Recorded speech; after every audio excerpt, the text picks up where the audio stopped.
Welcome to Snap, your daily video update on what's happening in Central Ohio communities from Suburban News Publications. I'm Kalila Perrin for Friday, March the 13th.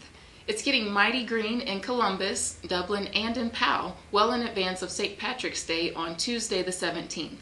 Members of the Shamrock Club of Columbus got things going today by painting green shamrocks along the route of their annual downtown parade. The parade, the country's largest, starts at 11:45 on Tuesday on Nationwide Boulevard, heads south on High Street and west on Broad Street to conclude at Veterans Memorial, where the annual Irish Family Reunion will be held until 7 p.m. But in Dublin, the huge St. Paddy's Day celebration won't wait on the 17th. Ohio's Emerald City will host a day-long celebration Saturday, March the 14th, highlighted by a Bridge Street parade that begins at 11 a.m. Then, to polish off the weekend, Dublin's neighbor to the northeast will host a St. Patrick's Day bash as well. Powell will host its first St. Patrick's Day celebration on Sunday. It's a family-friendly afternoon at Kinsale Golf and Fitness Club, 3737 Club Drive. This free event begins at noon and concludes at 5 p.m. Welcome to Snap Sports. He's Chris Miles. I'm Seth Shaner. A little bit of a discussion still on the topic of basketball as things heat up. DeSales versus Eastmoor Part 3 in a Division II District Championship. Man, it's become an annual tradition, and it's funny because the first year DeSales was a defending Final Four team. They still had a lot of players back from that team. They beat Eastmoor. Last year it was Eastmoor with all the players back, and Eastmoor really embarrassed the Stallions a little bit. This time around, Chris, you got Nick Kellogg, Ike Araguzzo, Adam Griffin, all these guys that played, Nick Goff, Zach Gaborsic, these guys played on that DeSales team last year, and you got to figure that's a little bit of a revenge game for them. You've got to figure that, but you've also got to figure that Eastmoor, they've handled DeSales before, they know DeSales, they won't be intimidated by DeSales. It could be one of those situations where, whoever gets off to the fast start could, set the tone for the game. It should be a really good game. And the good thing for DeSales is they like that up and down style. They play in the CCL where you can't always do that, but they like to get out and run a little bit. So it'll be interesting to see what happens. Another CCL team, boy, these CCL teams, there's 4 still alive in the boys tournament, and you're looking at Watterson versus Granville. A lot of people thought that was an upset when Watterson beat Olentangy Orange.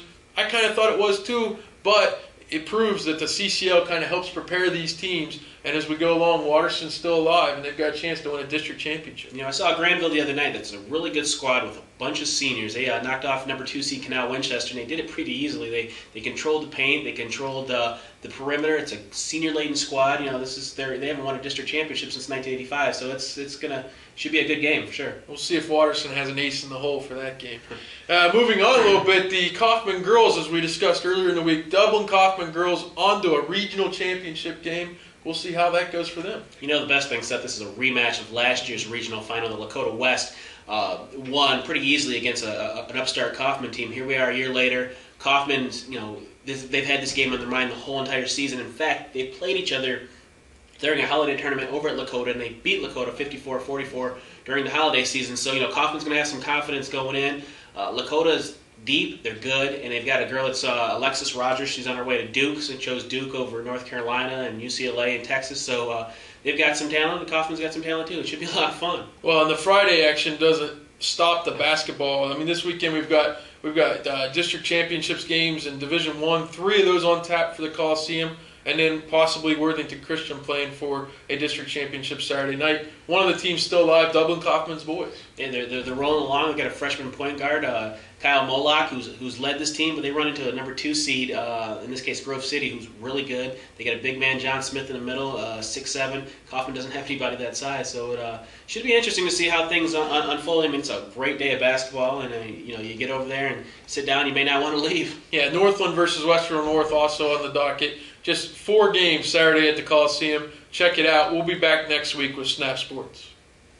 We'll leave you with video scenes from the 10th Annual Battle of the Stars in Worthington, held last night. The annual basketball game kicks off the March Madness season with members of the Worthington Stars Special Olympics team taking on the Worthington Ambassadors, a team of players from all 4 Worthington middle schools. Enjoy the footage from S&P photographer Cassie Bergman. And from the S&P News team and Suburban News Publications, get out there and have yourselves a great weekend. Two, 6 inches of